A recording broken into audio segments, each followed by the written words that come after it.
So, welcome everyone. This is a wonderful occasion to be together. We have a lot to celebrate and we have some work to do because fluoridation still has not been stopped. My name is Clint Grease, and I am very glad to be presenting today the news of the politics of fluoridation in the United States and how we can take that information and use it in our campaigns. Today's call is indeed a celebration, a discussion as usual. We come together and we support each other with our latest information and inspiration so that we can empower each other in our local campaigns wherever we are. Because this is indeed a call to action. As fluoride-free activists, we're always looking for the avenue of action. What's the next thing we can do to bring the attention to the public or to our elected officials or bureaucrats who have something to say about the fluoridation in our water? So it's part celebration, part discussion, and call to action all together as we together fight to protect public health and safeguard our communities, particularly those sensitive subpopulations, including mothers and their fetuses and their newborns. Everyone here, actually, we should just acknowledge ourselves because, in a way, all of this good news that's come out recently is, in one way or another, the result of the work that we've all been doing in your local communities. Wherever you've been working, we've been raising the consciousness and we've been successful. The truth will come out about all of this. It's just a matter of time. And the more we talk about it, the more we bring it to people's attention, the more and sooner this whole house of cards is going to fall. So we are indeed part of a worldwide movement. Wherever fluoridation is, the 400 million people in the world who are subjected to water fluoridation. We're making history nowadays. This is historic. And today we're going to celebrate first the court ruling and the NTP monograph that was published. These are two very important things for the activists. And we want to make sure that you understand them sufficiently to be able to speak to them. Of course, you don't have to read the entire 300 plus page NTP report monograph and understand every single bit of it, but you need to be able to understand its ultimate usefulness in your campaigns. So to be able to speak to what conclusions it's drawn. So we're going to take a look at that. And then, of course, the federal court ruling that's been 8 years since the initial petition, the petition to the EPA to regulate fluoridation chemicals sufficiently to protect our brains.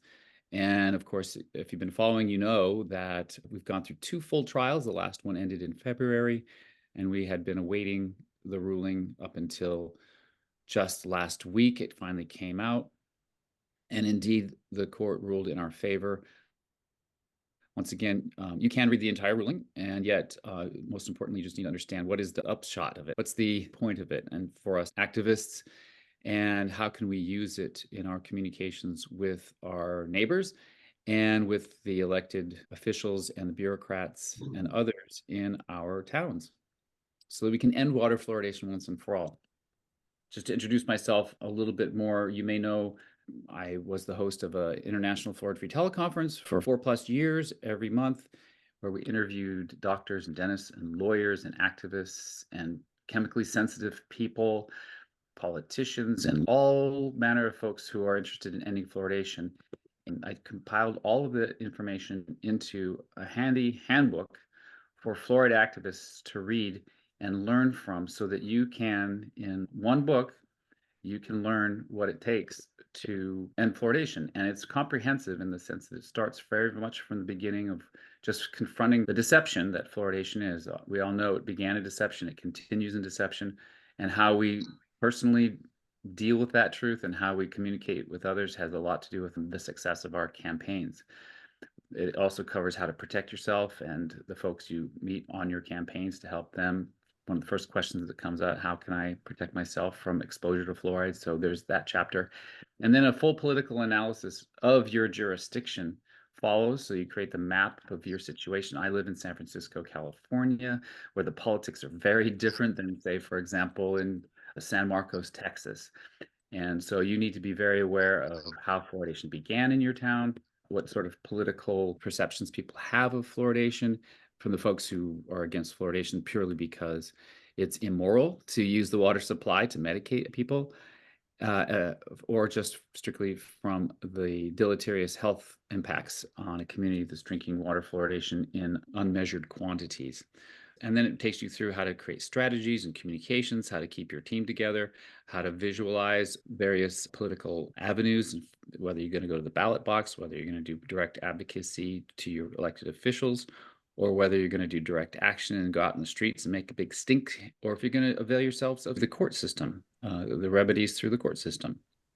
The book covers all the things that you as a campaigner need to know. You can find it on Amazon. This is an incredible resource for all fluoride-free activists. Oh, I bought it. I read it, Uh-huh. but gosh, that was last year. So I'm thinking I probably need to go back through it again. It's just helpful to re-imprint that stuff because it gets a little overwhelming, and to have it all laid out is very helpful. Yes, you can go back to the chapters that you need to focus on based on where you are in your campaign. And I do have the book, but I need to read it again. The main problem we struck was that we found that the local council had no say in having this fluoride put into the water. It was more a government directive, and they wouldn't step out of line. So no matter what we did and what we thought about from all the different chapters in the book and the campaigns and so on, in the end, I think we just got we got tired and we gave up, really. Right. So yeah, I do recommend you go back to the book, particularly step 3, because step 3 is really the first chapter where you read about mounting your actual campaign. Because you need to map your jurisdiction so that you find out exactly how fluoridation came to be and who has the authority in your town or county or water district, so that when you go into step 4 to actually choose your pathway to victory, you're working from a map of the politics of your region. That's why it's just step 3 is so important to have right up front, because if you go creating a campaign based on an inaccurate map, then you'll have used a fair amount of energy, and then only to find out that you're talking to the wrong people. And then step 11, if you don't mind me pointing out, Anne, is a very inspiring step called Don't Give Up. Yeah, we hit roadblocks for whatever reason. None of us are professionals. None of us are professional activists. And so we learn as we go. We make a lot of mistakes. In fact, that's why I wrote the book, is because, to help people avoid some of the more common mistakes and to stay focused and don't give up. So thank you very much for speaking out and being very honest about what it's like being you, where you are. It's not an easy battle. I think all of us can admit that this has been going on for lots of years. The opposition to fluoride has existed since even before the beginning of fluoridation. There have been people opposing it. And so here we are in 2024, continuing to oppose it. And we should thank ourselves, because our continuing and not giving up has shown results. There are already towns, at least here in the United States, I haven't heard about Australia, New Zealand, who have already suspended fluoridation because of Judge Chen's ruling in federal court. So the politics in those small towns are appropriate, meaning that the bureaucrats who have the authority to stop fluoridation found it politically expedient for them to go ahead and stop the fluoridation in their area. They had the authority to do so, and all they were needing was the cover from a federal judge in San Francisco to give them the motivation to do that, and that will go over in their communities. Where I live in San Francisco, it's a different story altogether. We're going to have to fight every inch of this. They're going to take all this good news and they're going to turn it on its head and try to continue to promote their policy that they've been protecting for so long. So I do recommend the book to everyone. Share it with your other campaigners. One great advantage is when everyone in your campaign is using this book and on the same page, so to speak, with the same steps, then it helps everyone stay more organized. And there is indeed a whole chapter on how to organize and keep people focused on the strategies, very honest about what assets you do and don't have, and what behaviors, what actions you are or are not taking, the fundamentals of strategizing in real time with real people. Thank you. I see some hands up, but we want to get into the meat of the matter today, which are these two amazing events. So it's been less than a month now since the NTP monograph was published. So how many people have seen the NTP monograph now? All right. There's some very interesting things about it, just from a scientific point of view. but we're going to look at it from the point of view of advocates for fluoride-free water. What do we want to take from it? What is the government already saying about it to try to minimize its impact? What is the media saying about it? Because as you know, as fluoride-free activists, the media, they're in the same chorus with the administrators and the bureaucrats, and they toe the line. So let's just take a peek at it. It started in 2016 when the federal government of the United States determined they were going to look at the neurotoxicity of fluoride, and they were going to do a thorough job of it. It's not an easy job because what they intended to do is look at all of the science, all of the research that was available on the topic, both animal and human studies, and try to find some correlation between the exposure to fluoride, either as adults or children, particularly children in mothers, to find out if there was any hint of a correlation between that and a cognitive decline in any way. So cognition includes IQ, includes memory, it includes motor skills. So cognitive abilities are broad, and that was one of the challenges of the meta studies, because the individual studies that they were looking at were measuring different things. Some were measuring IQ, some were measuring memory, others, or a combination of different cognitive traits. And some of the other variables that they had to harmonize for included the kind of exposure. The NTP is already making sure that everyone's clear that fluoridation in the water isn't the only source of fluoridation exposure. People can get it from their toothpaste, or they can get it from other places too. So, that's always been one of the challenges for scientists as well as for activists, to try to just put the attention on water fluoridation. There was a big cohort, they call it, maybe 100 or more mothers in Mexico that they studied. They came back and they measured first their urine concentration. So that's the other thing. So there's a concentration in the water, or as in Mexico, they have fluoridated salt. I don't know if you guys know that, but table salt is routinely fluoridated in order to try to mimic what we do with our water. The scientists also had to look at the differences in the concentrations of the water or in the salt, and then what they could actually measure. They determined the best measure would be to actually measure the maternal urine, the fluoridation concentration in mother's urine while they're pregnant. And then they come back 2 and 3 and 12 years later and measure the child's IQ and see if they can find a correlation. So these studies have taken a long time. And again, it's very challenging, as you might imagine, to try to harmonize all of these studies that were done in different countries with different methodology, and yet that was their intention. The other big variable is the quality of the research. So some research is just better science than others. Meta science takes the opportunity to characterize the quality of the research. If there's research that's low quality, that say they didn't use the best scientific methods, double-blind studies, that kind of thing, then they don't rate it as highly. But if there are studies that were done really well, with the highest scientific integrity, they give those a higher rating. As someone who sat through every single day of the federal case with the network suing the EPA, and watching this judge, the singular man in the case, his job was to understand the entirety of the biology of fluoride in your body, as well as the biostatistical science behind the findings, after hours and hours and hours of testimony from EPA experts as well as experts on our side.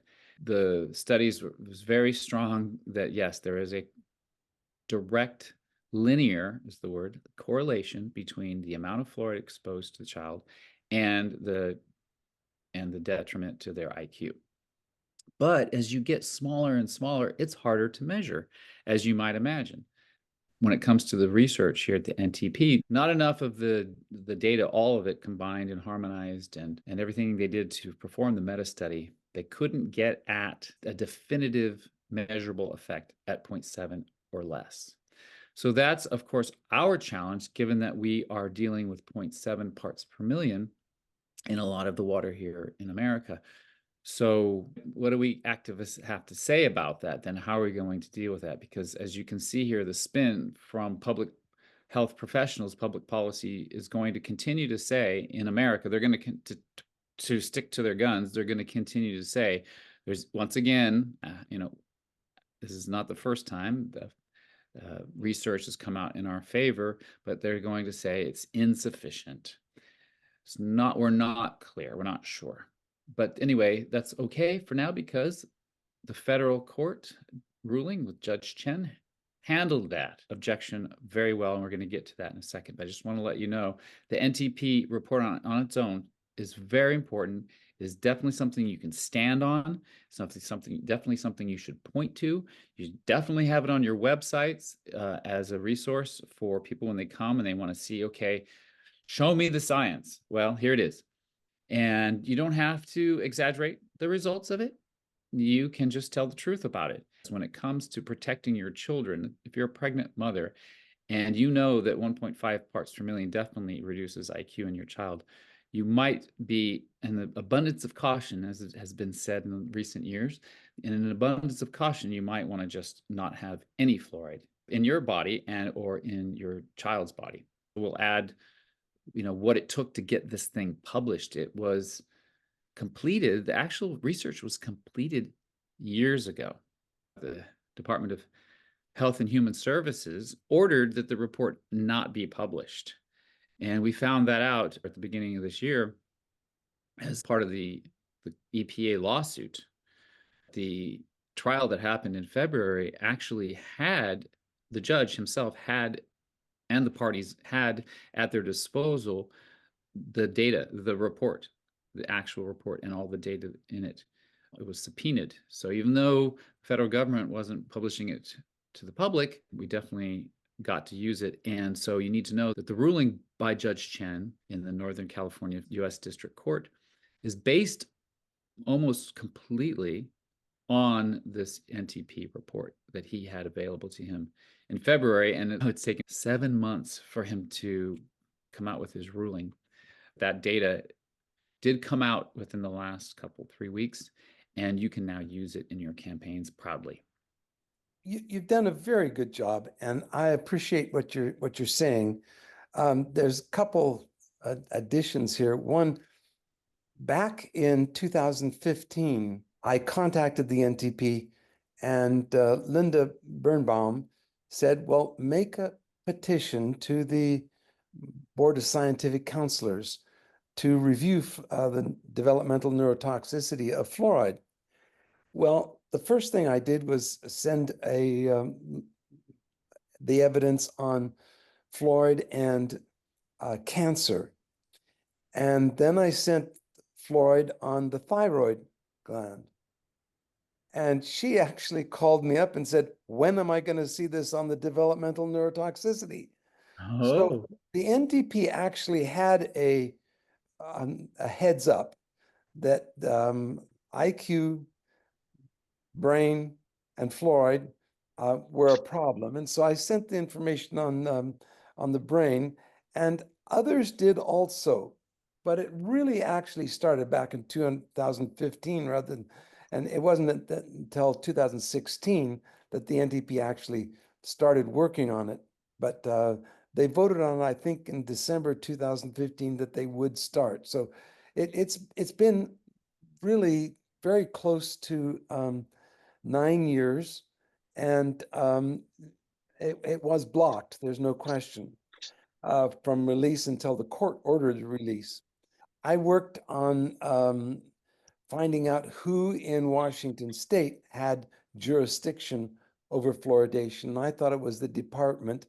They finally told me that it was actually the Board of Health. So I've been working with the Board of Health and making petitions. I'm on petition number 21 now to the Board of Health to do some caution protection of the public.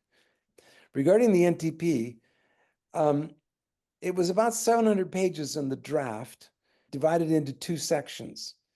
And they've only published on the one section, which is the first section.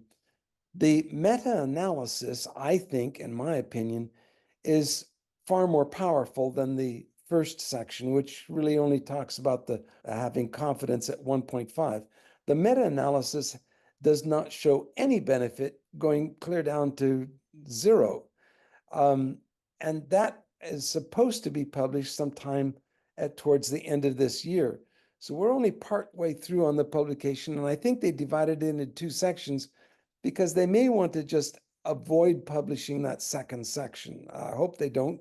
The meta-analysis is really the final conclusion, and it's much more powerful. So heads up, more's coming out, hopefully towards the end of the year. Thanks, you've done a good job. Thanks for your early initiative, because we are now reaping the rewards. When I hear you say that there's more coming and more definitive facts and information and science, I hear that as a campaigner, as a call to get moving. Even when we knew that Judge Chen's ruling was going to come out at some point this year, it was important to get the ball rolling again with my local campaign, because then you have already some momentum with your folks. So when this information is finally published, you can strike while the metal's hot. So I encourage all of you to mount your campaigns, reinitiate, lick your wounds from the past if you need to. If you're starting brand new, congratulations, welcome. But just get going. Start finding like-minded people who are going to join you. Start creating strategy, communication strategies. Start looking at your local area. What are the politics of your area? Again, Something in the Water, How to End Fluoridation in Your Town is a great resource to help you step through all the things you need. But right now we're talking about the NTP report and its scientific significance for us as advocates. So what did you glean from the NTP report, Mark, and what would you then turn around and say to your neighbor or to elected officials when you're advocating to end fluoridation? It says this review finds with moderate confidence that higher estimated fluoride exposures, for example, as an approximation of exposures such as for drinking water quality of 1.5 milligrams per litre fluoride, are consistently associated with lower IQ in children. More studies are needed to fully understand the potential for lower fluoride exposure effects into children IQ. So it's not specifically saying it has to be 1.5 milligrams per litre. This is saying it's an approximation of exposure, total exposure, which you referred to earlier. Yeah, so I think we should be using this because it is the actual report. It's not a spun rendition, as you say. Yes. Even, it was a week ago Friday, I took this 300+ page report, printed it out, and delivered it to San Francisco Department of Public Health director, and I put him on notice. He should have already known about it. These health professionals and these health policy bureaucrats, they should know about all of this. They're the ones empowered with and qualified, presumably, to be able to read all of this, digest it, and understand the implications for the community. Yeah, we've done the same with the Director General of Health here, who's the one that's directing all the councils to fluoridate their water. Good. We've served this and served notice on them as part of an ongoing court case we have against the Director General. Yeah, so folks, get this printed out, give it to your director or your politicians with some assumption that they should find it of great relevance to their job and their duty to protect the community. Thank you very much. Jacqueline, when you read this report or, summaries of it, what did you take from it and how do you see it helping your local campaign? Oh, hello, Clint. Nice to see you again. I found the ruling to be almost bulletproof. Judge Chen was very careful in his wording. He did a rule of logic decision making, in my opinion, which takes a lot longer than rule of thumb decision making. And it showed the way he worded everything. It's going to make it very difficult to discredit the report. Yeah, to discredit. Would be it. And so as far as what I'm doing, I agree with you that it kind of put a new fire underneath me to go up to our water board, our water district. And I'm in California here. And for those that don't know, our state mandates that they fluoridate public water if there's 10,000 customers or more. And so I live in Santa Clara County, and we're in a unique position here because our water district, they're a wholesale water provider, and they're exempt from the requirements of the law. So my plan is on October 10th, they have bi-monthly meetings and the public's able to speak. We get our 3 minutes. So I'll gather my small army, hence small army. It's very lonely fighting fluoride, but I do have a good few people. And I'll just be going to the water board meeting and inform them of Judge Chen's ruling, and I'll advise them that the water board should adopt a new policy based on everything that is in that ruling. So I think I have a very good argument. And I thought I would have to go to our health trust in the first 5 of California, since they did put up funding. But since our water district is exempt from the ruling, I don't see any reason why they shouldn't be stopping it immediately. And that's So I'm my glad- goal, to go inform them of that. And I don't like the first no as an answer. I never take it. So That's great. So I hear you're going to take advantage of the public comment period at an open meeting. correct. That's a great way. That's a good strategy or tactic, if you will. But I'm just curious, now with the NTP monograph being published and Judge Chen's ruling coming down, Mhm. what do you propose to say when you're in front of the microphone, you all? Oh, well, I'll type out bullet points for others that want to talk if they don't have their own, but I'm still trying to encourage more people to attend to take advantage of the 3 minutes. Regarding Judge Chen's ruling, I was reading some of the chats. I want to hold the people putting fluoride in our public water. I want to hold them accountable. And so somebody mentioned in chats, could cities be sued? And so our pusher of fluoride here is at county level. It's our county health person. And so I may have to take it to 2 different things, but it'll be the talking points. There's no reason why they should continue. I don't think they should wait for the EPA to issue a press release. They have the capacity now to turn it off. And the longer they wait, they could just be holding themselves more accountable, is going to be my argument. So they don't have to wait for any other decision making. And I'll utilize that we're gathering a list, or I have a group that's gathering a list of all the cities, communities, and towns throughout Canada and the United States that immediately took action to end fluoridation and didn't wait for somebody to make that decision. Basically, your message is act out of precaution now. Right. rather I than think the wait. longer they That's wait. a very straightforward message. Yeah. And, Don't I wait think another day. we There's- waited 75 years, absolutely. Yeah, no, I'm going to be very, I'm not an aggressive person by nature, but I think I'm going to not wait for them to wait. I'm just going to be a big presence there at their bi-monthly water board meetings. And, I'm going to try and incorporate our media, so there's a lot of good talking points. The AP had a really good write-up, and, a lot of reporters and journalists like to question them or quote them. So I have a plan, and I'm sticking to it. All right, Jacqueline. Good. I heard a lot of very basic fundamental campaigning, public comment, utilizing favorable press, coming up with a clear message for the people you think that will resonate with them, and organizing others, even though so often it is a small number of people, but that's okay. Small number of people can be very effective when they have a shared mission. So thanks very much, Jacqueline. And we're looking to take advantage of the fact that we're all together, and we've got this great brain trust with us today to hammer out some of the messages or activities that we can now more effectively take because of this NTP report in particular. So what would you like to add, Lee? Right, Clint, it's Clint, isn't it? Sorry. Clint. Yeah, sorry about that. Yeah. What form did your notice take when you took that down to, wherever it is you took it?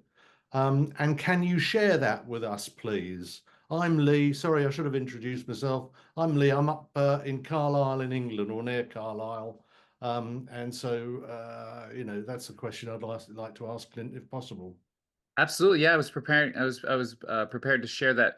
In fact, it's not only myself, but for everyone here who has perhaps already created some communications. Dr.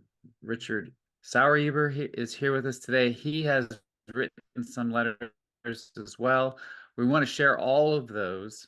I will share constructively what I have created, and you can all fully avail yourselves of it if you feel it's appropriate for your locale, because again, every situation is different, as well as others who are generous enough to share what they've constructed given the news in this last month. Okay? The important thing is, as you I think rightly say, is to hold people accountable. The people in charge, they are completely blindfolded.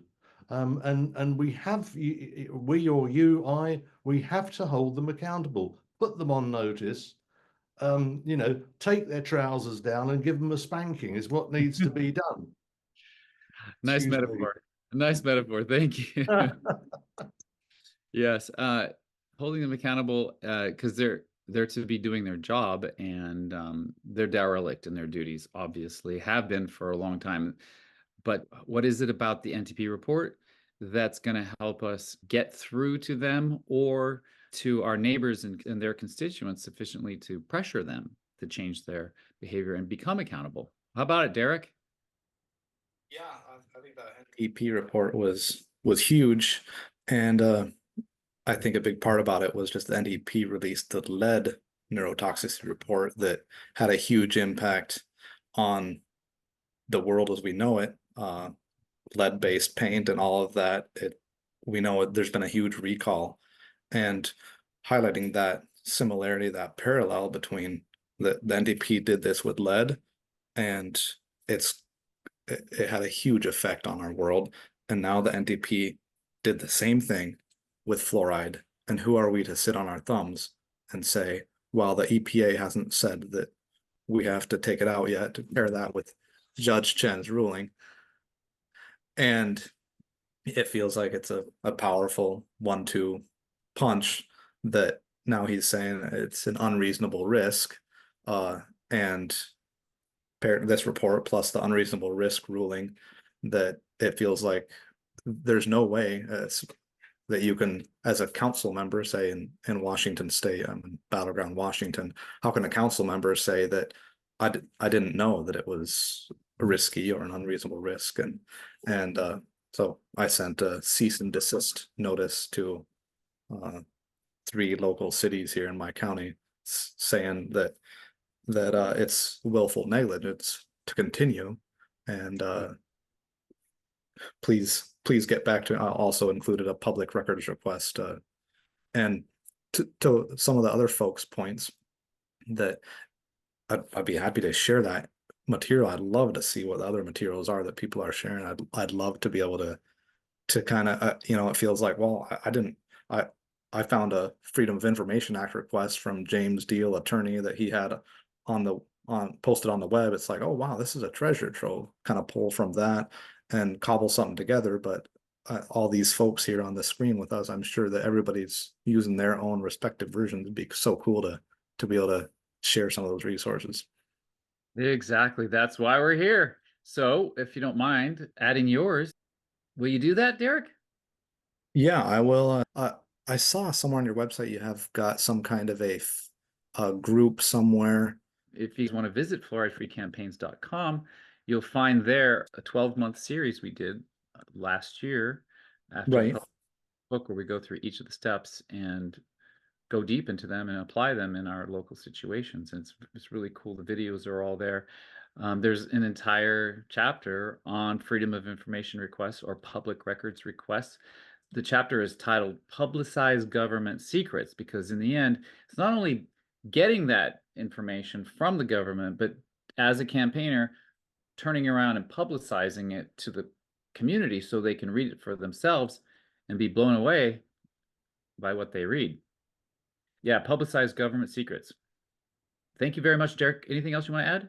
One other question: if anybody's used petitions, kind of gather signatures, basically like, hey, city of Battleground, take fluoride out of the water, and then whether it's on change.org and gather, maybe it's only a 50 or 100 or 200. Has anybody had any luck with that? Experiences, good or bad? That was another question. I'll just caution you with change.org, as far as I know, unless they've changed their policy, when people sign up on your petition, they don't give you those emails. So if you want to communicate with those folks, you have to pay change.org in order to communicate with the people who signed your petition on their site. Other petition sites might not work that way, I don't know. But I would recommend, if you're going to go with a web provider of petitions, that you make sure your agreement with them includes being able to get all that contact information yourself, so you can later use it to contact through Constant Contact or MailChimp or however else you want to do it. Totally.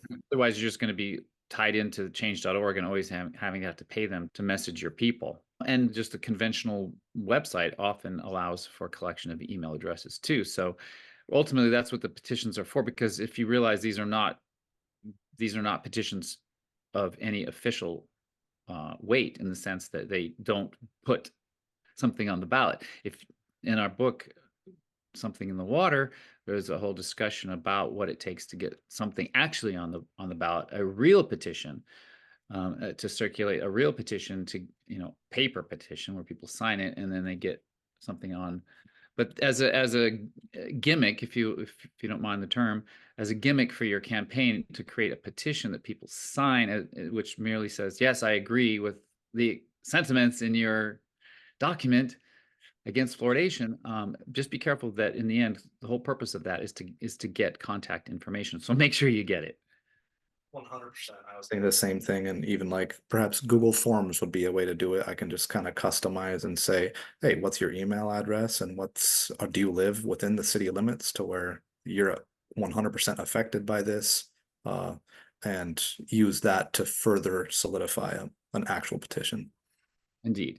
And then I guess it's relevant to say that, even though you may have the mechanisms to capture someone's name and address and email address and phone number or whatever, just because you have the mechanism, whether it's change.org or a Google page or your own website, you still have to do the footwork to get people to drive the traffic to change.org, to the Google form, to drive traffic to your website. So just because I have a form up there, that suddenly it's going to populate itself. You have to get it in front of people.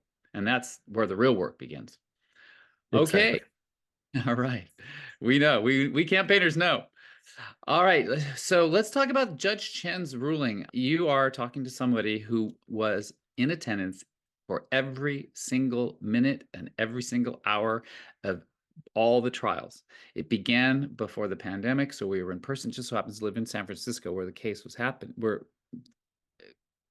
coincidentally, I was so happy to learn. I just have to, travel a mile downtown to go into courtroom and sit and watch. And I watched the first trial right here in San Francisco, and was a bit dismayed, because I thought we had won at that point. But Judge Chen put the trial in abeyance for the purpose of awaiting this NTP monograph and meta-analysis that were to be published imminently. It wasn't sure when, but it was right around the corner. And of course, we learned, maybe some of you don't know, but we learned through Freedom of Information Act request to the federal government that the assistant director of the Department of Health and Human Services ordered that the report not be published the very week it was to be published. And then it was a year and a half later until the monograph was published.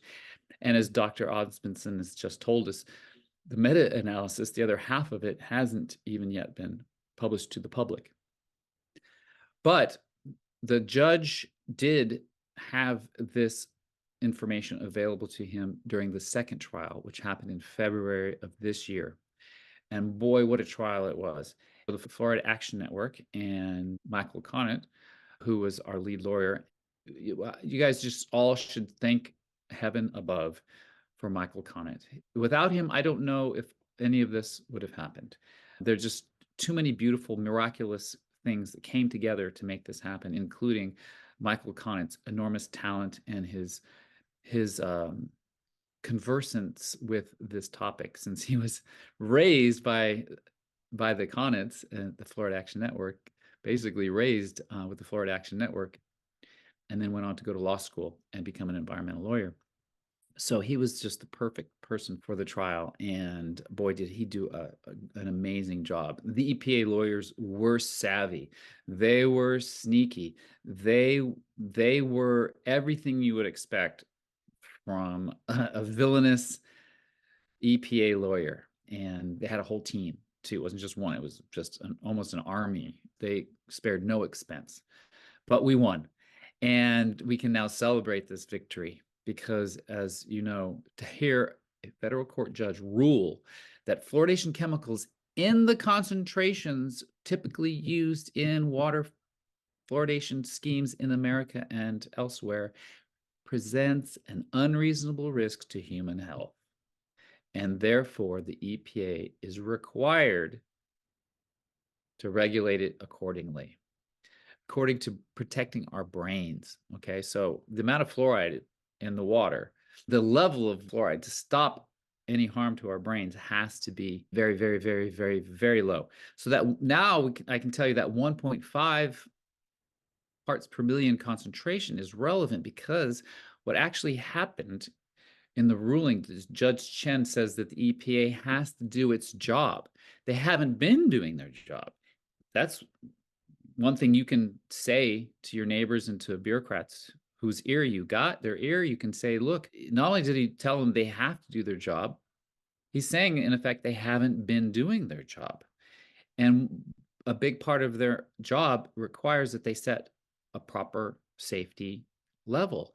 And if they use their own, this is the thing, if the EPA had only used their own rules, their own regulatory rules that they use for a whole other numbers of chemicals, they have to at least divide by 10 that 1.5 parts per million in order to protect the sensitive subpopulations. And so that brings it down to 0.15 parts per million. You might as well end fluoridation altogether. So that's the good news here. That's my interpretation, and that's how I intend to communicate it when I have the opportunity to speak to neighbors and politicians. But I want to hear from you folks. What is it like for you when you read it? What did you take from it? How does this supercharge your campaign? What's new about what happened that'll have your campaign be more effective? Federal court, U.S. District Court of Northern California, Judge Chen, after years of a double trial, hearing all the sides, hearing every bit of evidence, learning all the biochemistry involved in the fluoride's effect on the fetus, on the thyroid, and the bones, and how that affects the developing brain, to understanding biostatistics. What is a linear relationship? What is an endpoint? What is a risk? What is an unreasonable risk? These are all very specific technical terms. And this one man, this judge, I watched him learn all of these things, and he and his aides put together the ruling that we now have. So, Richard, what do you say? What's astonishing? You've been campaigning for decades. You've seen the government come out. You were around when the NRC report came out in 2006. You were around when the HHS determined that 1.5 needed to be lowered to 0.7 because there's too much fluorosis.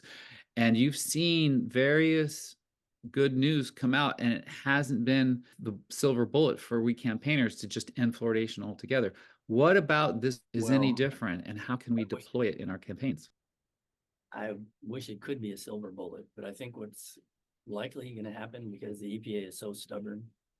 Remember, for a long time, they've had an MCL of 4 just to prevent gross skeletal fluorosis, and dividing that by 10 would have prohibited fluoridation anyway, because that would only be 0.4. So they seem to ignore all that for fluoride. They make an unusual exception for fluoride all the time. So the disappointing thing about it is that I think they're still going to be that stubborn.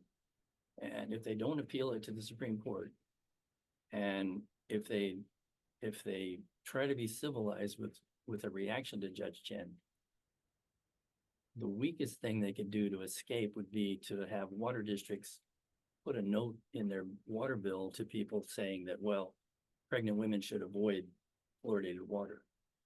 And if that's all that they do, that will accomplish very little. That's what I think they're going to try. But I mean, the hope is, that they will finally realize, after the NRC requested it, and now the judge here is also requesting it, that they do have to consider this 10% rule about staying well below where known effects occur. And you're right, 10% of 1.5 is only 0.15. So that would halt fluoridation, and it's just something they just can't do. I think they're going to fight tooth and nail to do it. But I wrote the 4 letters to the water district in LA and also to our local water district with specific requests based on the ruling, where, you know, now is the time that they can halt this scam, because they now know what is going on. You know, the fluoride in the water is contributing at least to the exposure that's causing this neurologic harm that's common in water that has 1.5. And because a lot of people go to the dentist, get fluoride dental gels, they even take kids in to get fluoride dental gels, and they use fluoridated toothpaste in addition to the water. So altogether, it's a mess, and it's obviously causing effects on some kids already. So this is their excuse to get out of it now because of the ruling. And the way I put it in the letter is, if you don't stop it now, knowing this information, then the implication is that you were okay with the harm that it appears to be causing. So if you want to stay out of liability, the only choice you have really is, with all this info, is to get out of it. Stop it now, because, you know, you're putting the water district and your city at extreme financial risk. Or anybody could come in there and sue you now and have solid grounds to get a judgment on you. So that's why I wrote these letters, in the hopes that they'll act like civilized people and finally stop it. Very good. Like, Thank you. Don't give up. So I tried. Okay, good. So you've basically, well, for the lack of a better word, you're threatening them. That they're exposed and vulnerable to litigation, which of various kinds, I guess. I'm really eager to read your documents, and thank you very much. So this is wonderful, folks, for you to be able to take these documents, read them, digest them, and see if they would work in your area. There's no substitute for understanding the politics of your region, to know who and how to communicate best when you're advocating to policy professionals or politicians. Richard's strategy is to talk directly to the policymakers and to put them on notice of legal liability. The one letter was to my local water district where I pay my water bill, and I sent them a summary of my expenses that I've incurred to buy fluoride-free cooking and drinking water for the last 17 years after LA started fluoridating the water, because my local district didn't want the fluoride in the water, but they said they couldn't fight it. They couldn't fight against the LA decision, and they had to take the fluoride water or they would get no water. So I knew they were more, you know, on our side. So I was a little less aggressive with them, but I did point out how much money I've spent in the last 17 years to avoid consuming fluoridated fluoride. I doubt that they'll give me a refund or anything, and I don't really want their money, because then they would use that as an excuse to shut me up then. So I don't want any refunds, but I just want to know what's going on and what this is all causing to people who particularly have health issues and just cannot consume any fluoride. I mean, some people have bone diseases, some have kidney diseases, and I see what happens to them when they accidentally drink fluoridated water, and they can't afford to have it at all. So this is what their decision is causing to many people, you know, an unnecessary expense. Indeed. And in the rules of court, when you go to sue somebody in civil court, you need to have standing. You need to be damaged in some way. And even it's a penny, even as a penny, you're damaged financially, and that gives you standing. And so that's great that you've noticed them about that, and you're not willing to settle. You're not asking right now for you're not asking for compensation. You're just letting them know that you could take civil action, and because you've been damaged financially. That's very important. And I told them it would be great if you could send this information to Metropolitan Water in LA, because they don't like talking to them to reveal their position that they're against fluoride. But that has to change. And, you know, this judge's ruling should give them the courage to at least indicate to LA that they're opposed to fluoride in the water that's sent to us.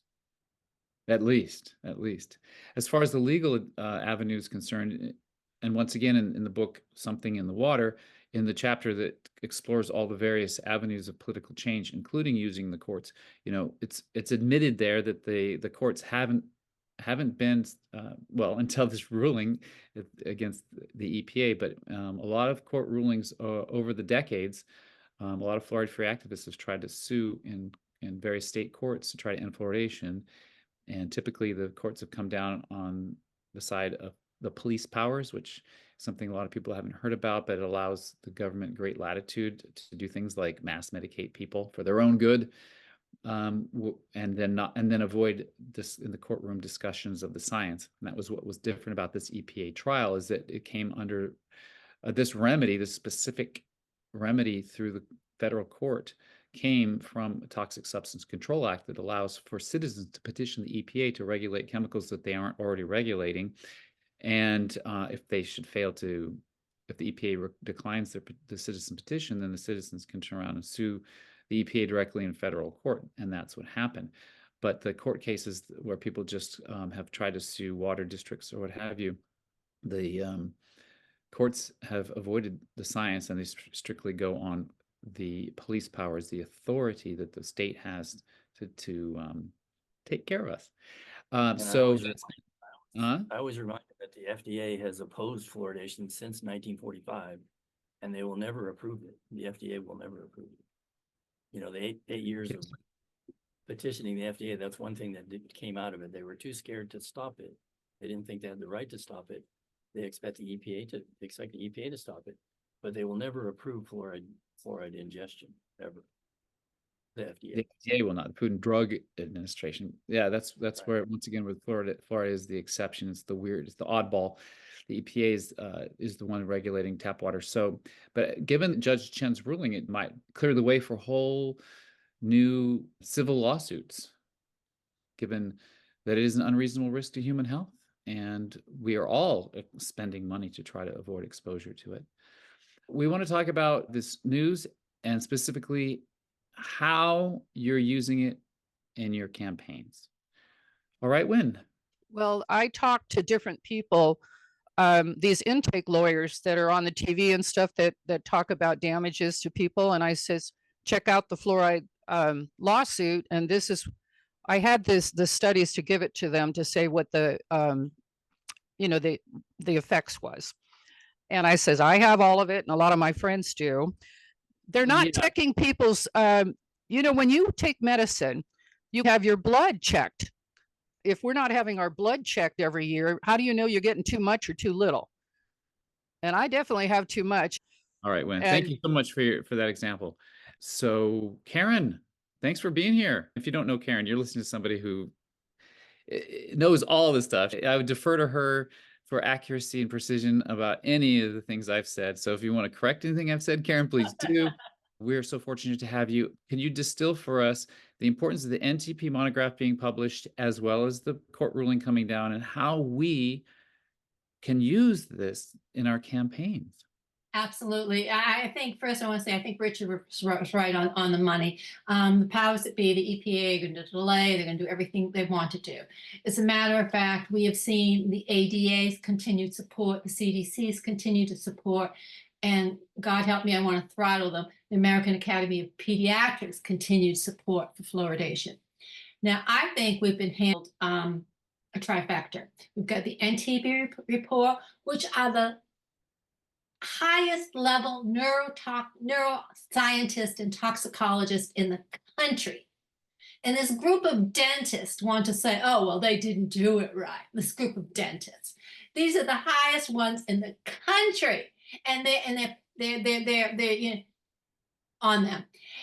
And the judge's ruling, again, this is a federal court, and like somebody else said, God bless him for the detail he went into.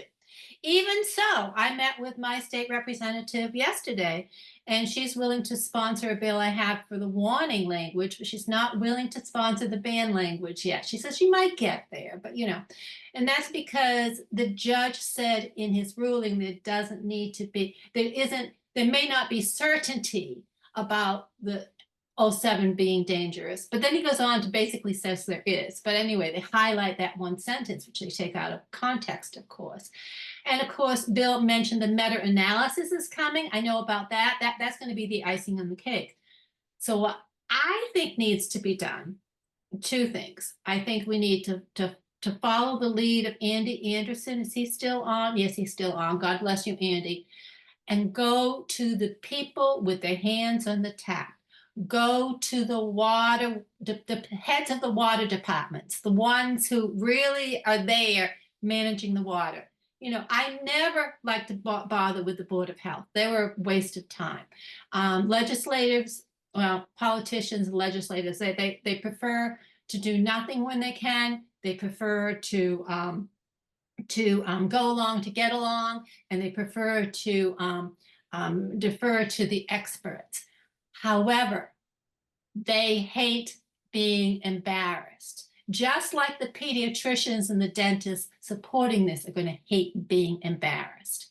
So I think what we need to do is really pump up the directors of public works and the water districts and say, look, you have the authority, you have the responsibility, you have you're in the position to actually turn off the tab. And you can write something like Abilene, Texas did. And one of the things I wrote had a subset from Abilene, Texas. For prudence purposes, we feel if we're going to suspend fluoridation, just get it suspended for a while. And then I think what we need to do is we need to embarrass the hell out of the American Academy of Pediatrics, who are saying, we've got that video of the transcript of the head of the AAP saying, well, yes, if 10% of the children lost 5 IQ points, I would still support fluoridation. What the hell? You didn't see that, Clint? You're shaking your head. You haven't seen that? I missed that. No. Post it. God. Fan has it on their Facebook page. You scroll down and they're talking to the American Academy of Pediatrics. And she's trying to do a dance around it. And so the Michael keeps questioning her. And she finally comes out and says, yes, even if I've had the definitive proof that 10% of the consumers, the children were losing 5 IQ points, I would still support fluoridation. And that's exactly what they did. And I have memes dancing in my head. I haven't had time to make them yet.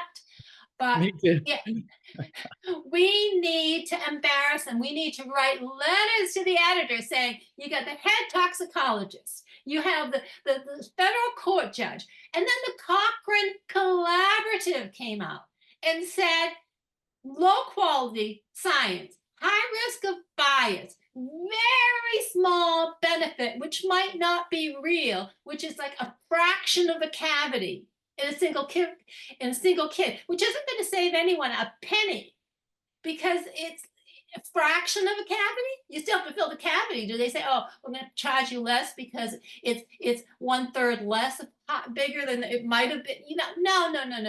So the Cochrane, I think it's a trifecta, and I think we need to find ways to create the narrative that we're going to be telling them, because they're hearing from their dentist. My representative, you know, I sent her the whole ruling. I sent her Dr. Thiessen's and Dr. Grandjean's testimony, and she took it out and she had highlighted it. She said, well, it's not certain that 0.7 is dangerous, and my dentist tells me it's fine. She's trusting her dentist's opinion rather than all of this. We have to embarrass the hell out of them. And the AAP testimony that, yeah, they'll make the decision for the parents that it's okay that 1 in 10 kids loses 5 IQ points just because they want to continue supporting fluoridation. And I think we also need to make it public that the AAP, the American Academy of Pediatrics, is accepting money. They have a cost center. They have full-time employees to promote fluoridation. This is what we need to do. We need to embarrass them, empower the water workers just to say, we're suspending it, we're turning it off, you guys go do what you want. But in Massachusetts, at least, there's no sanctions. Unlike what's going on in Arkansas with Andy, there are no sanctions. They can turn it off and there will be no sanctions to them.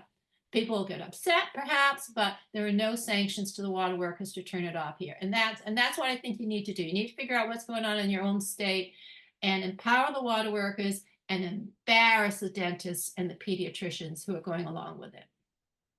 Awesome. Yes. Thank you very much. So you're definitely talking about the credibility authority conversation. We have been behind when it comes to the public's general impressions of who do we trust? Trust the science. Okay, well, who do we trust to trust the science? Which authority do we go with? And so you're saying that with this news, we now have, in the horse race of credibility horse race, we've moved ahead, and we should take full advantage of that. And for those people who are still, those organizations and those individuals who are still holding on to the old policy, and they need to be humiliated because they don't have the authority. In the same way that, you know, the bureaucrats like to shame and accuse others of conspiracy theories or misinformation because they don't trust the science, so they don't go with the scientific, the best science. Well, it's now the shoes on the other foot. Very good, very good.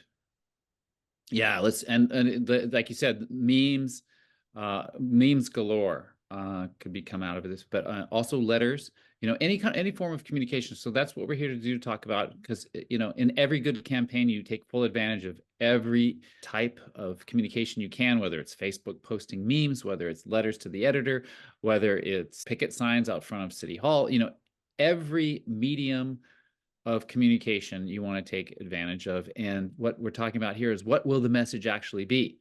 And so, yes, when you say the top scientists in the entire planet, you know, in all of Earth, the best scientists have said this, you should listen. You can't pull out your American Dental Association. They're just, it's a professional organization of dentists. What do they know about the brain?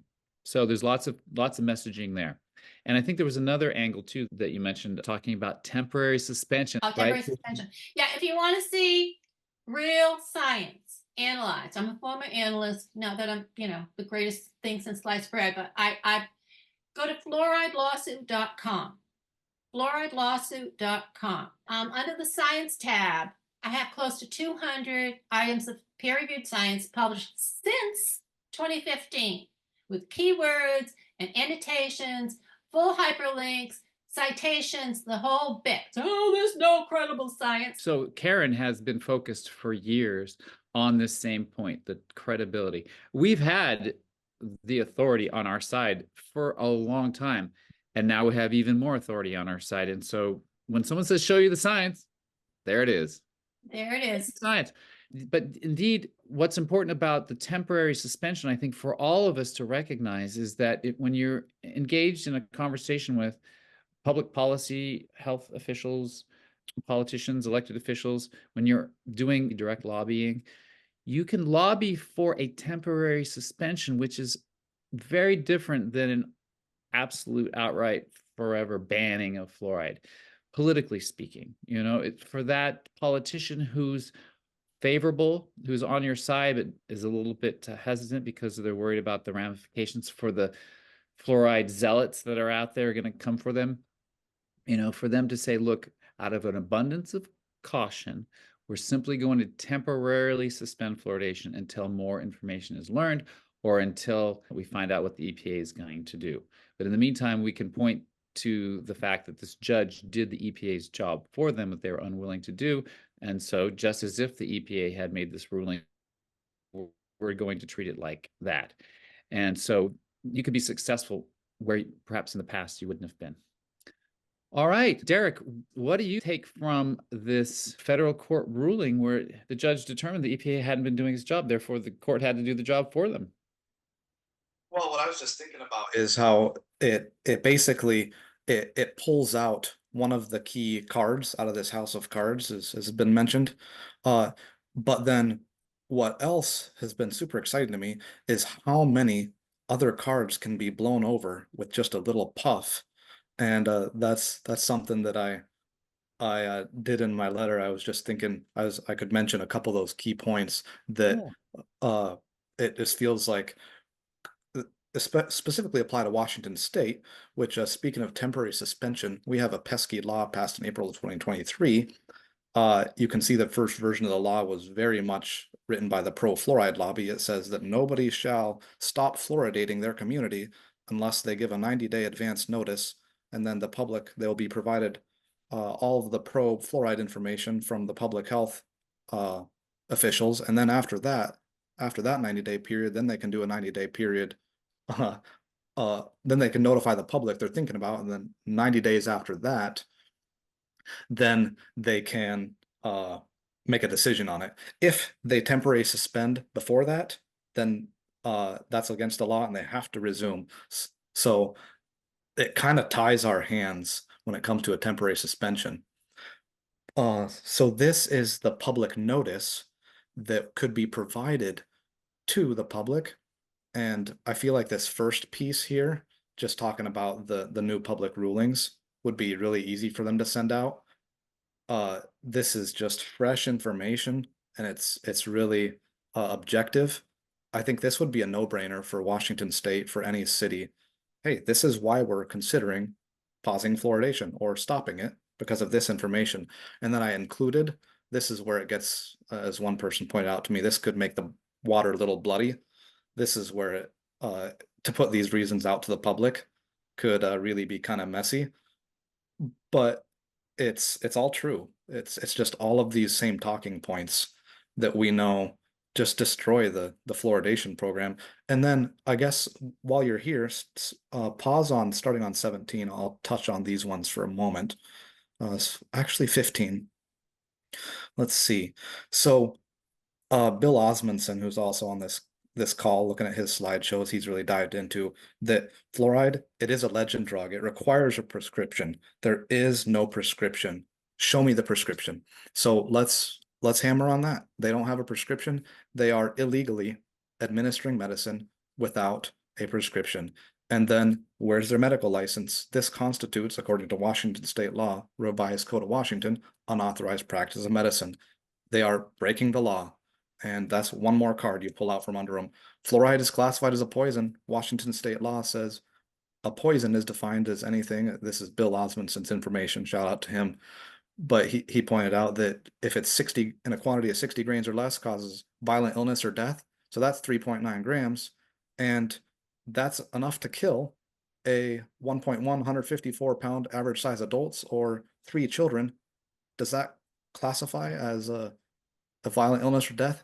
Absolutely. It doesn't define the size of a person. It could kill 3 people by Washington state law.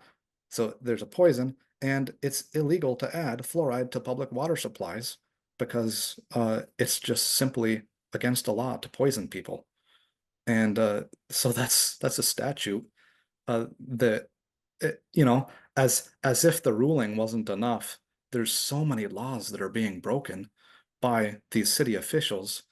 And so this is the public notice, but then the cease and desist letter goes into detail on exactly how all those laws are being broken. It feels like just tweak a little bit of the wording and you've got a lawsuit ready to file with your local city.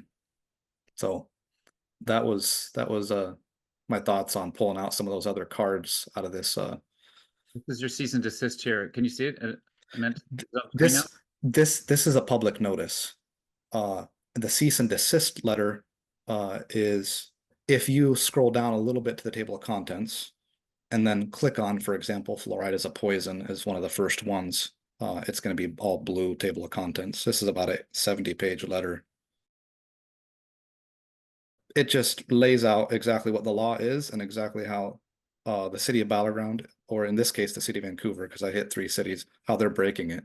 You know, this is the lethal dose. This is how many kids will die or adults will die. And the 50-pound bags you guys are adding every week contains enough to kill 6,226 adults. You think that's not poison? You know, there's nobody's disagreeing that fluoride can, a 50-pound bag would kill 6,226 adults. What I see you're doing is advertising the news, you know, enormous authority now that we have as fluoride-free activists to say it needs to stop because the judge ruled it, because the NTP came out with this report. And you're using that as like the headline, but you're then going on to educate people about the facts that we've known and we've been trying to get across for years.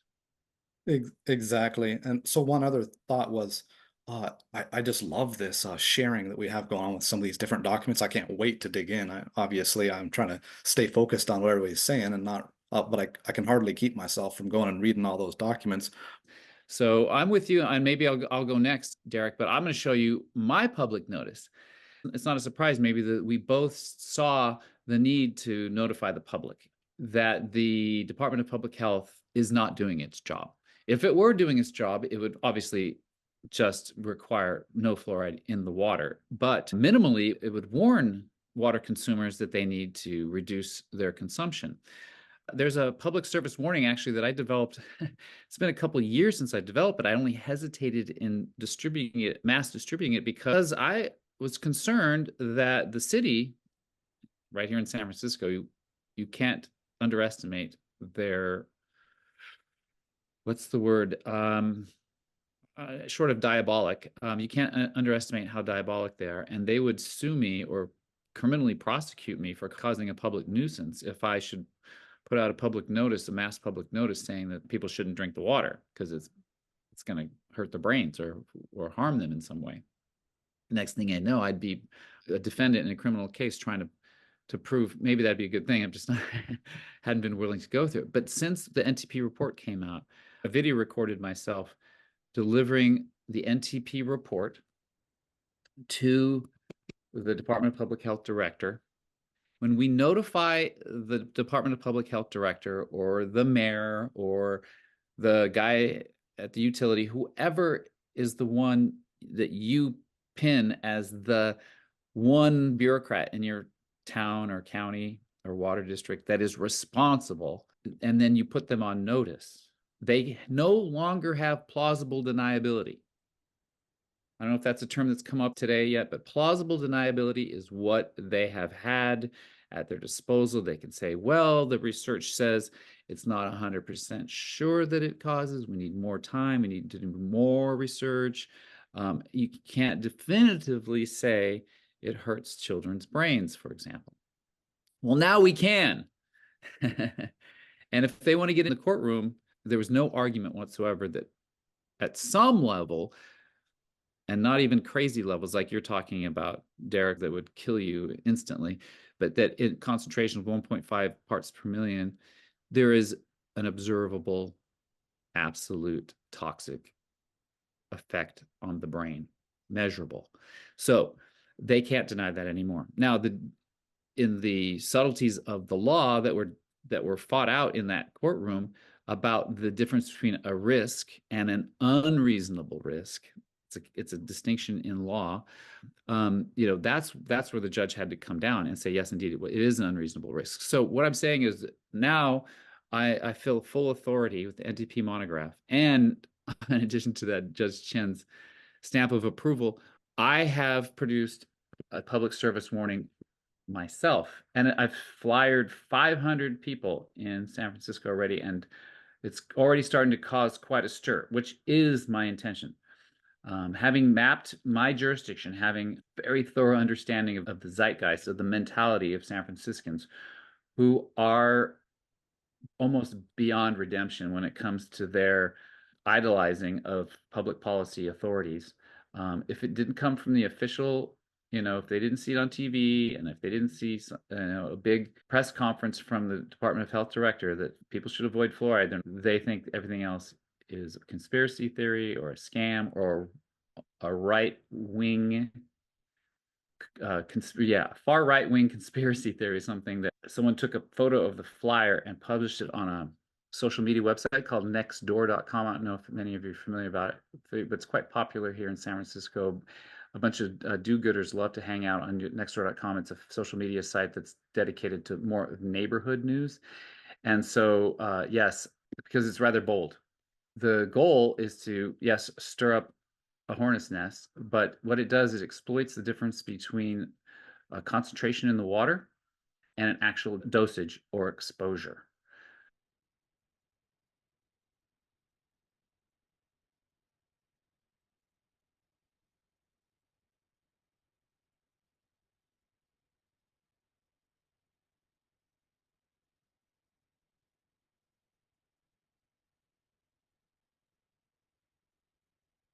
I'm interested in driving a wedge between people's ideas of San Francisco water safe, it's the best water in the world, people say, our water district spends more money on marketing than they do on actual water treatment to promote the idea that San Francisco water is the safest, the best tasting, and it tastes horrible.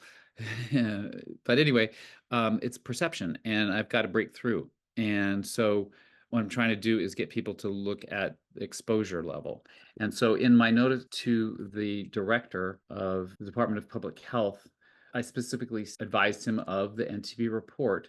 I said, because of the NTP report, the Department of Public Health has the duty to develop and provide water consumers with direction and advice about their individualized exposure.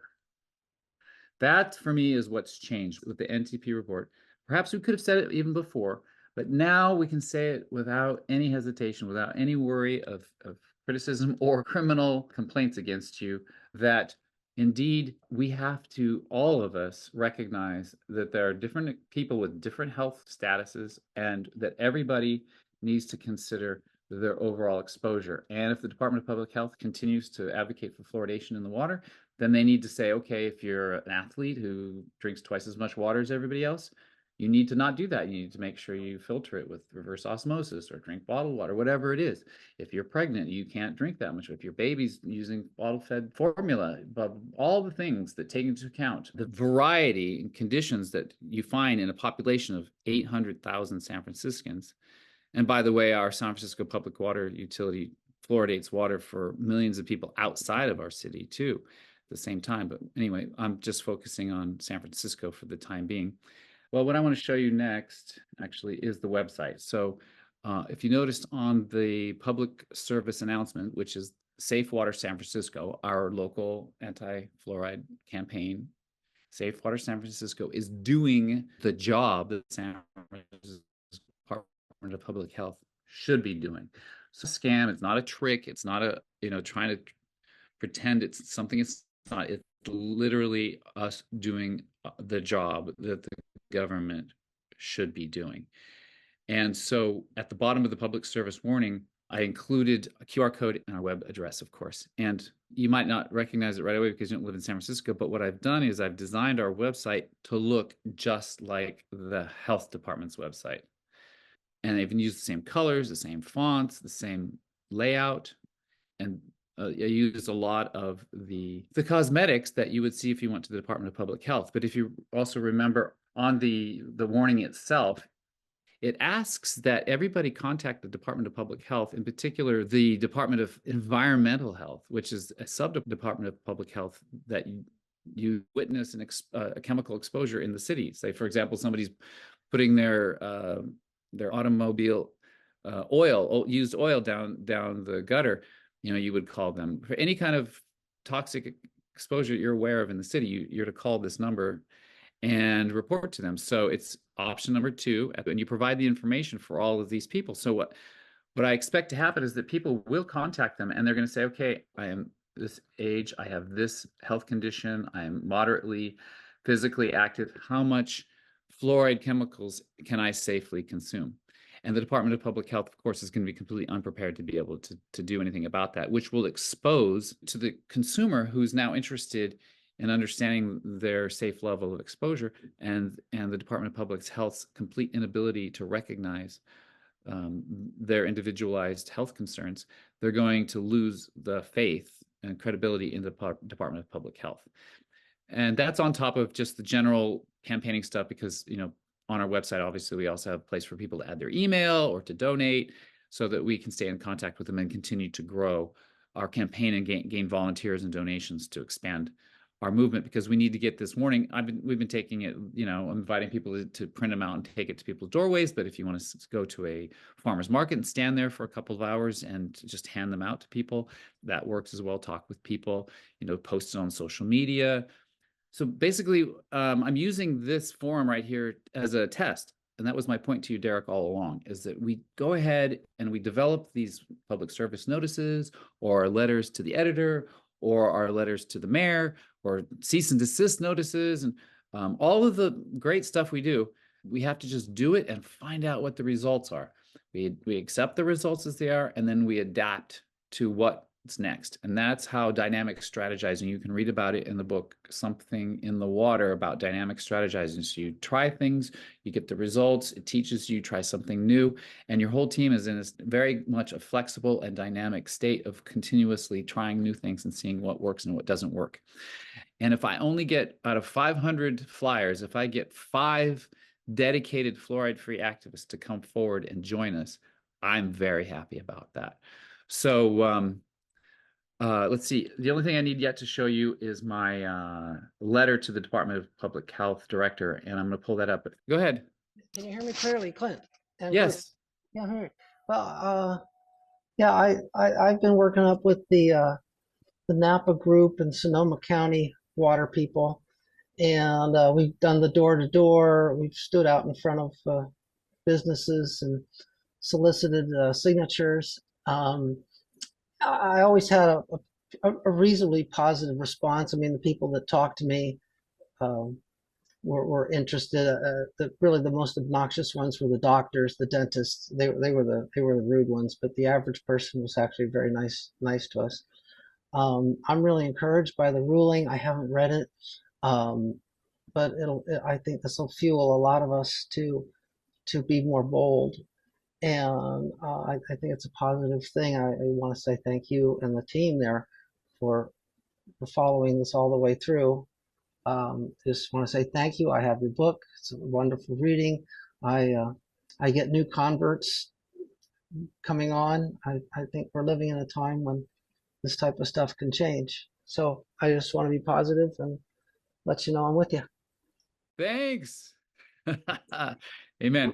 All right. My letter, it's very simple. And considering I sent this even before Judge Chen's ruling came out, I very much might just send another one. So Safe Water San Francisco is a project of Clean Water California, which is a 501c3 in California dedicated to education of people about clean water. But it says, as you know, the landmark United States National Toxicology Program report attached on fluoride neurotoxicity has confirmed what experts have long suggested, that fluoride is comparable to lead in its ability to lower IQ in children. The NTP report finds a, quote, large body of evidence that fluoride exposure is, quote, consistently associated with lower IQ in children, unquote. The NTP authors use the example of exposure levels commonly found in communities with 1.5 milligrams per liter fluoride in drinking water or greater. Among pregnant women and their infants, some will drink twice as much water as the average, which will put their exposure right into the range with the strongest evidence for causing IQ loss. This is a special concern for infants fed formula made up with fluoridated water. Given the SF Public Health Department's inability to monitor or control total exposure to consumers, and especially those sensitive subpopulations in the thousands of city residents and visitors, it should be expected that the SFDPH develop and provide exposure warnings dependent on several categories such as age, gender, years, accumulated exposure, ethnicity, physical activity level, and various health conditions. Please be advised. I threw that together pretty quickly, and I video recorded myself delivering it. So it was interesting because this SFPUC, the Public Utilities Commission, are the ones who actually put the crap in the water.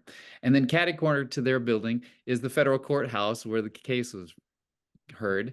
And then 2 blocks away is the health department. So I just video recorded and I made commentary as I walked, and I held the 300-page NTP report in my hand with the cover letter, and I talked about it and what I was doing and the whole point of it. I get to the Department of Public Health. There's a sign on the window that says all documents and papers for service need to be delivered directly to the mayor by local ordinance. So I walked the half a block then over to the mayor's office, up the 3rd floor in the beautiful City Hall of San Francisco, and went into the mayor's office and video recorded myself handing it to the staff there, who then said, yes, they're going to deliver it to the director of the Department of Public Health.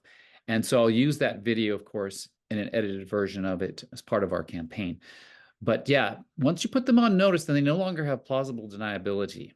And they can't be surprised when they get calls from people saying, hey, I got this notice. I've filled out this form. Can you help me determine my safe level of exposure? They can't accuse us of causing a public nuisance, which is a criminal affair. When it comes to pregnant women and their babies, you know, we're dealing with a very emotional situation. For our campaigns, knowing that people are oftentimes very emotional and not logical, the fact that we're talking about mothers and babies and fetuses and young infants and their tender developing brains, you know, it's worth emphasizing because it does work emotionally to pull on people's heartstrings, which we have to do. We've got these babies to save. I mean, literally, as we're sitting here speaking, there are pregnant women, the developing brains of their babies in their wombs. As the very first brain cell is being developed, it's being exposed to fluoride. It's heavy to think about it, and we need to, all of us need to really own the fact that we are doing God's work, that this mission of ours is a righteous one. We are actively saving lives. I'm talking about not, there's brain damage, there's lower IQ, there are deaths, there are people living in misery because they don't know that their pain and suffering is being caused by their chemical sensitivity to fluoride. We are doing good work, and I want you all to just thank yourselves and thank this body of people who, like you, have recognized that this is a big deal, and we need to prioritize it in our own lives. That of all the things you're doing, you have to go to work, you got to provide for your family, you have to do all the things, and on top of that, dedicate some time and energy to a civic pursuit, to do something for everybody. You can protect yourself because you now know that fluoride is no good. You can install reverse osmosis on your kitchen sink, and you can avoid going out to fluoridated water at restaurants, and you can do because you know. But it's an act of selflessness. It's an act of true generosity to go out and above and beyond and think of the others and to do what's right for the people around us. And I see you as my brothers and sisters in this fight, and I thank you so much for being here today and for being at the front edge of this. We can only grow. Someone said the truth is coming out, things are changing. You know, the political winds are shifting, people are waking up in a lot of ways.